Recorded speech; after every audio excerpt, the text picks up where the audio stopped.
Hi, welcome back to my channel.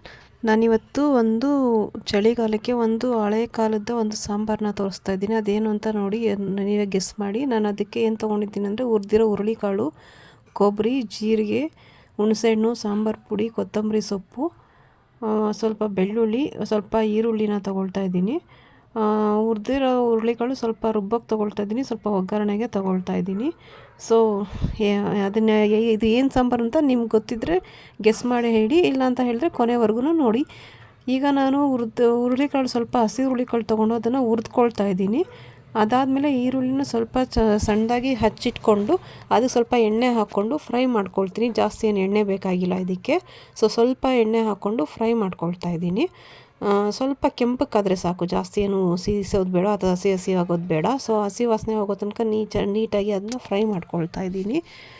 Fry ಮಾಡ್ಕೊಂಡಿದ್ದಾದಮೇಲೆ ಅದಕ್ಕೆ ಏನು ಮಾಡ್ತಾಯಿದ್ದೀನಿ ಅಂತೇಳಿದ್ರೆ, ಫ್ರೈ ಮಾಡಿಕೊಂಡು ಮಿಕ್ಸಿ ಜಾರಿಗೆ ಇನ್ನೊಂದು ಕಡೆ ನಾನು ರುಬ್ಬೋದಕ್ಕೆ ಏನೇನು ಮಾಡ್ಕೊಳ್ಬೇಕು ಅಂತ ಹೇಳ್ಬಿಟ್ಟು ನಾನು ತೋರಿಸ್ತೀನಿ. ಇದು ಆರೋ ತನಕ ಇದನ್ನು ಹಾಗೆ ಇಟ್ಬಿಡಿ ಫ್ರೈ ಮಾಡೋದಕ್ಕೆ. ಒಂದು ಮಿಕ್ಸಿ ಜಾರ್ ತೊಗೊಂಡು ಅದಕ್ಕೊಂದು ಸ್ವಲ್ಪ ಹುಣಸೆಹಣ್ಣು ಜಾಸ್ತಿ ಹಾಕ್ಕೊಳ್ಳಿ, ಚೆನ್ನಾಗಿರುತ್ತೆ ಹುಳಿಯಾಗಿ ಸಾಂಬಾರಿಗೆ. ಬೆಳ್ಳುಳ್ಳಿ ಹಾಕ್ಕೊಳ್ತಾ ಇದ್ದೀನಿ. ಬೆಳ್ಳುಳ್ಳಿನೇನು ಹುರ್ಕೊಳ್ಳೋದು ಬೇಡ, ಎಲ್ಲ ಹಸಿದೆ ಹಾಕ್ಕೊಳ್ಳೋಣ. ಮತ್ತು ಜೀರಿಗೆ ಹಾಕ್ಕೊಳ್ತಾ ಇದ್ದೀನಿ. ಜೀರಿಗೆನೂ ಹಸಿದೆ ಹಾಕ್ಕೊಳ್ತಾ ಇದ್ದೀನಿ. ನಾವಿದ್ರಲ್ಲಿ ಹುರ್ಕೊಳ್ಳೋದಂದ್ರೆ ಬರೀ ಈರುಳ್ಳಿ ಅಷ್ಟೇ, ಇನ್ನೆಲ್ಲ ಹಸಿಯಾಗೇ ಹಾಕ್ಕೋಬೇಕು. ಉಳಿಯೋದೇನು ಬೇಕಿಲ್ಲ, ಚೆನ್ನಾಗಿರುತ್ತೆ ಹಾಗೆ ಹಾಕ್ಕೊಂಡ್ರೆ. ಮತ್ತು ಇದು ಹುರುಳಿಕಾಳು ಹುರಿದಿರೋದನ್ನು ಹಾಕ್ಕೊಳ್ತಾ ಇದ್ದೀನಿ. ಅದನ್ನ ಹಾಗೇ ಡ್ರೈ ರೋಸ್ಟೇ ಮಾಡ್ಕೋಬೇಕು ಹುರುಳಿಕಾಳು ಎಣ್ಣೆನೂ ಹಾಕೋದು ಬೇಡ.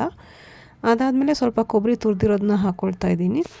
ಅದಾದಮೇಲೆ ಸ್ವಲ್ಪ ಸಾಂಬಾರು ಪುಡಿ ಹಾಕ್ಕೊಳ್ತಾ ಇದ್ದೀನಿ. ನೋಡಿ, ಎಲ್ಲ ಹಾಕ್ಕೊಂಡಿದ್ದಾದಮೇಲೆ ಸ್ವಲ್ಪ ನೀರು ಹಾಕಿ ಅಷ್ಟೊತ್ತಿಗೆ ಈರುಳ್ಳಿ ಫ್ರೈ ಮಾಡಿದ್ದೀವಲ್ಲ ಅದೆಲ್ಲನೂ ಆರಿರುತ್ತೆ. ಅದನ್ನು ಹಾಕ್ಕೊಂಡು ಮಿಕ್ಸಿಗೆ ಹಾಕ್ಕೊಂಡು ಚೆನ್ನಾಗಿ ರುಬ್ಕೋಬೇಕು.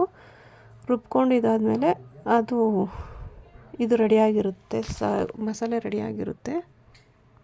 ನೀಟಾಗಿ ರುಬ್ಕೊಂಡ್ಮೇಲೆ ನೀಟಾಗಿ ಮಸಾಲೆ ರೆಡಿಯಾಗಿರುತ್ತೆ. ಅದು ರೆಡಿ ಆದಮೇಲೆ ಅದನ್ನು ಒಂದು ಪಕ್ಕಕ್ಕೆ ಇಟ್ಬಿಟ್ಟು ಅದೇ ಬಾಣಲೆಗೆ ಇನ್ನು ಸ್ವಲ್ಪ ಎಣ್ಣೆ ಹಾಕ್ಕೋಬೇಕು. ಒಗ್ಗರಣೆಗೆ ಎಣ್ಣೆ ಹಾಕ್ಕೊಂಡು ಸ್ವಲ್ಪ ಸಾಸಿವೆ ಹಾಕ್ಕೊಳ್ಳಿ. ಸಾಸಿವೆ ಸ್ವಲ್ಪ ಚಿಟಪಟ ಆದಮೇಲೆ ಜೀರಿಗೆ ಹಾಕ್ಕೊಂಡ್ರೆ ಹಾಕ್ಕೋಬೋದು, ಇಲ್ಲಾಂದರೆ ಬೇಡ. ಜೀರಿಗೆ ಆಪ್ಷನಲ್ ಅದು.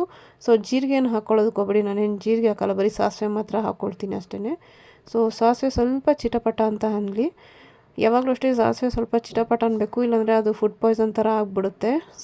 ಅದಕ್ಕೋಸ್ಕರ ಸಾಸಿವೆನ ನೀಟಾಗಿ ಯಾವುದೇ ಒಂದು ಒಗ್ಗರಣೆಗೆ ಆಗಲಿ ನೀಟಾಗಿ ಹಾಕ್ಕೋಬೇಕು. ಆಮೇಲೆ ಇನ್ನು ಸ್ವಲ್ಪ ಈರುಳ್ಳಿನ ಜಾಸ್ತಿ ಕೊಯ್ಕೊಂಡು ಅದನ್ನು ಅದೇ ಎಣ್ಣೆಲ್ಲ ಹಾಕ್ಬಿಟ್ಟು ಸ್ವಲ್ಪ ಫ್ರೈ ಮಾಡ್ಕೊಳ್ಳಿ. ಈರುಳ್ಳಿ ಇದಕ್ಕೆ ಮೇಯ್ನ್ ಬಂದ್ಬಿಟ್ಟು ಈರುಳ್ಳಿ ಮತ್ತು ಹುರುಳಿಕಾಳು. ಈರುಳ್ಳಿನ ಸ್ವಲ್ಪ ಕೆಂಪಗಾಗೋ ತನಕ ಫ್ರೈ ಮಾಡಿಕೊಂಡು ಅದಾದಮೇಲೆ ಕರ್ಬೇವಿನ ಸೊಪ್ಪನ್ನ ಹಾಕ್ಕೊಳ್ಳಿ. ಫಸ್ಟೇ ಎಣ್ಣೆಲ್ಲ ಕರ್ಬೇವಿನ ಸೊಪ್ಪು ಹಾಕ್ಕೊಂಬಿಟ್ರೆ ಅದೊಂಥರ ಸುಟ್ಟಂಗೆ ಆಗಿಬಿಡುತ್ತೆ. ಇದು ಈರುಳ್ಳಿ ಮೇಲೆ ಹಾಕ್ಕೊಂಡ್ರೆ ಅದು ಸ್ವಲ್ಪ ಫ್ರೆಶ್ ಆಗಿರುತ್ತೆ. ಅದಕ್ಕೋಸ್ಕರ ನಾನು ಈರುಳ್ಳಿ ಮೇಲೆ ಹಾಕ್ಕೊಳ್ತಾ ಇದ್ದೀನಿ. ನೋಡಿ, ಈ ಥರ ಎಲ್ಲ ಸ್ವಲ್ಪ ಕೆಂಪಕ್ಕೆ ಹಾಕಿದೆ, ಹಸಿ ವಾಸನೆ ಎಲ್ಲ ಹೋಗಿದೆ ಈರುಳ್ಳಿದು. ನೋಡಿ, ಇದಕ್ಕೇನು ಅಷ್ಟೊಂದು ಆಯಿಲ್ ಬೇಕಾಗಿಲ್ಲ, ನಮ್ಗೆ ಸ್ವಲ್ಪ ಎಣ್ಣೆ ಇದ್ದರೆ ಸಾಕು. ಅದಾದಮೇಲೆ ನಾವು ರುಬ್ಬಿರೋ ಮಸಾಲೆನ ಹಾಕ್ಕೊಳ್ತಾ ಇದ್ದೀನಿ. ಮಸಾಲೆನ ಹಾಕ್ಕೊಂಡು ನಮ್ಗೆ ಎಷ್ಟು ಬೇಕೋ ಅಷ್ಟನ್ನು ನೀರು ಹಾಕ್ಕೋಬೇಕು. ಸ್ವಲ್ಪ ನೀರು ಹಾಕಿದರೆ ಈ ಸಾಂಬಾರು ಸ್ವಲ್ಪ ಚೆನ್ನಾಗಿರುತ್ತೆ. ಕುದಿಯೋವಾಗ ಸ್ವಲ್ಪ ನೀರಾಗುತ್ತೆ.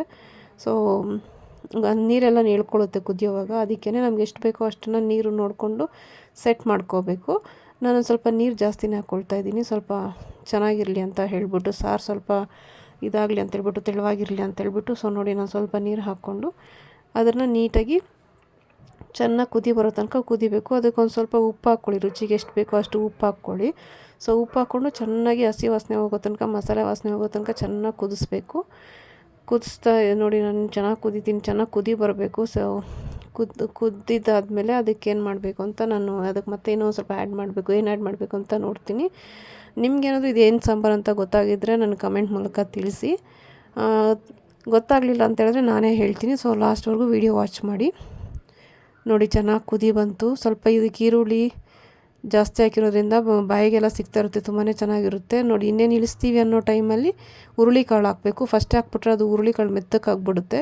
ಅದಕ್ಕೋಸ್ಕರ ನಾವು ಹುರಿದಿಟ್ಕೊಂಡಿರೋ ಹುರುಳಿಕಾಳನ್ನು ಇನ್ನೇನು ಇಳಿಸ್ತೀವಿ ಅನ್ನೋ ಟೈಮಲ್ಲಿ ಹಾಕಬೇಕು. ಅದಾದಮೇಲೆ ಸ್ವಲ್ಪ ಕೊತ್ತಂಬರಿ ಸೊಪ್ಪನ್ನ ಮೇಲ್ಗಡೆ ಕಟ್ ಮಾಡಿ ಹಾಕಬೇಕು. ಹಾಕಿ ಸ್ಟವ್ ಆಫ್ ಮಾಡಿದ್ರೆ ಹುರಿದುರುಳಿಕಾಳು ಸಾಂಬಾರು ರೆಡಿ. ಹಳ್ಳಿ ಕಡೆ ಇದನ್ನ ಹುರಿದುರುಳಿಕಾಳು ಸಾಂಬಾರು ಅಂತ ಹೇಳ್ತಾರೆ. ನಿಮ್ಮ ಕಡೆ ಈ ಸಾಂಬಾರಿಗೆ ಏನು ಹೆಸರು ಹೇಳ್ತಾರೆ ಅಂತ ನನಗೆ ಹೇಳಿ.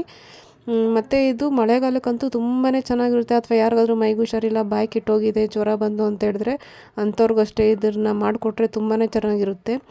ಇದಕ್ಕೆ ಒಳ್ಳೆ ಕಾಂಬಿನೇಷನ್ ಅಂದರೆ ಮುದ್ದೆನೇ. ನನಗೆ ಮುದ್ದೆ ಜೊತೆನೇ ಇಷ್ಟ ಆಗೋದು. ಸೊ ನಿಮ್ಮ ಮನೇಲಿ ನೀವು ಒಂದು ಸತಿ ಟ್ರೈ ಮಾಡಿ, ಮುದ್ದೆ ಜೊತೆ ಹೇಗೆ ಬಂತು ಅಂತ ನನಗೆ ಹೇಳಿ ಅಂತ ಹೇಳ್ತಾ, ಮತ್ತು ನಿಮ್ಗೇನಾದರೂ ಬೇರೆ ಸಾಂಬಾರ್ಸ್ ಬೇಕು ಅಂದರೆ ನನಗೆ ಕಮೆಂಟ್ ಮೂಲಕ ತಿಳಿಸಿ, ನಾನು ಟ್ರೈ ಮಾಡ್ತೀನಿ ಮಾಡೋದಕ್ಕೆ. Thank you.